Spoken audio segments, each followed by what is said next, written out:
जय गुरु जी। शुक्राना गुरु जी। सारी संगत जी को जय गुरु जी। ओम नमः शिवाय। शिव जी सदा सहाय। ओम नमः शिवाय। गुरु जी सदा सहाय।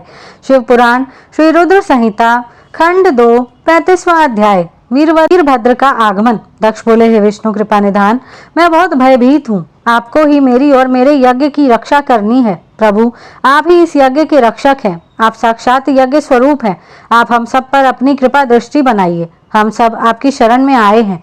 प्रभु, हमारी रक्षा करें ताकि यज्ञ का विनाश ना हो। ब्रह्मा जी कहते हैं, मुनि नारद, इस प्रकार जब दक्ष ने भगवान विष्णु के चरणों में गिरकर उनसे प्रार्थना की, उस समय दक्ष का मन भय से बहुत अधिक व्याकुल था। तब श्री हरि ने दक्ष को उठाकर अपने मन में करुणा निधान भगवान शिव का स्मरण किया और शिव तत्व के ज्ञाता श्री हरि दक्ष को समझाते हुए बोले, दक्ष, तुम्हें तत्व का ज्ञान नहीं है, इसलिए तुमने सबके अधिपति भगवान शंकर की अवहेलना की है। भगवान की स्तुति के बिना कोई भी कार्य सफल नहीं हो सकता। उस कार्य में अनेक परेशानियां आती हैं। जहाँ पूजनीय व्यक्तियों की पूजा नहीं होती, वहाँ गरीबी, मृत्यु तथा भय का निवास होता है।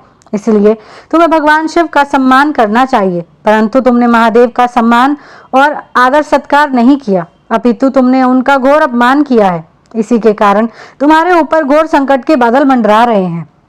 मैं तुम पर छाए इस संकट से तुम्हें उबारने में पूर्णतः असमर्थ हूँ। ब्रह्मा जी कहते हैं, नारद, भगवान विष्णु का वचन सुनकर दक्ष सोच में डूब गया। उसके चेहरे का रंग उड़ गया और वे घोर चिंता में पड़ गए। तभी भगवान शिव द्वारा भेजे गए गणों सहित वीरभद्र और महाकाली का उनकी सेनाओं सहित उस यज्ञशाला में प्रवेश हुआ। वे सभी महान पराक्रमी थे। उनकी गणना करना असंभव था। उनके सिंहनाद से सारी दिशाएं गूंज रही थी। पूरे आसमान में धूल और अंधकार के बादल छाए हुए थे। पूरी पृथ्वी पर्वतों, वनों और काननों सहित कांप रही थी। समुद्रों में ज्वार भाटा उठ रहा था। उस विशाल काय सेना को देखकर समस्त देवता आश्चर्यचकित थे। उन्हें देखकर दक्ष अपनी पत्नी के साथ भगवान विष्णु के चरणों में गिर पड़े और बोले, हे प्रजापालक विष्णु, आपके बल से ही मैंने इस विशाल यज्ञ का आयोजन किया था।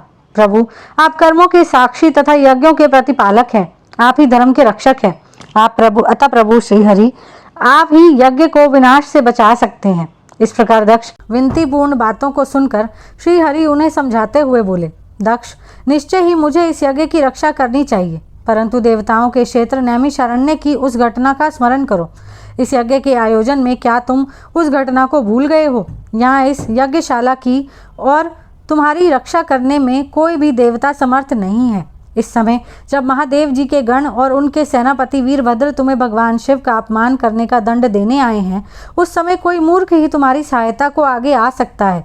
दक्ष, केवल कर्म ही समर्थ नहीं होता, अपितु कर्म को करने में जिसके सहयोग की आवश्यकता होती है उसका भी उतना ही महत्व है। भगवान शिव ही कर्मों के कल्याण की शक्ति देते हैं।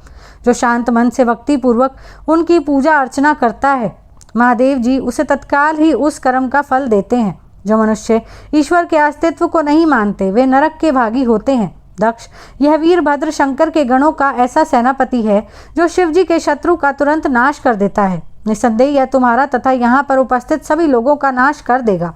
शिव जी की आज्ञा का उल्लंघन करके मैं तुम्हारे यज्ञ में आया हूँ, जिसका दुष्परिणाम मुझे भी भोगना पड़ेगा। अब इस विनाश को रोकने की शक्ति मेरे पास नहीं है। यदि हम यहाँ से भागकर स्वर्ग, पाताल और पृथ्वी कहीं भी छिप जाएं, तो भी वीरभद्र के शस्त्र हमें ढूंढ लेंगे। शिव जी के सभी गण बहुत शक्तिशाली हैं।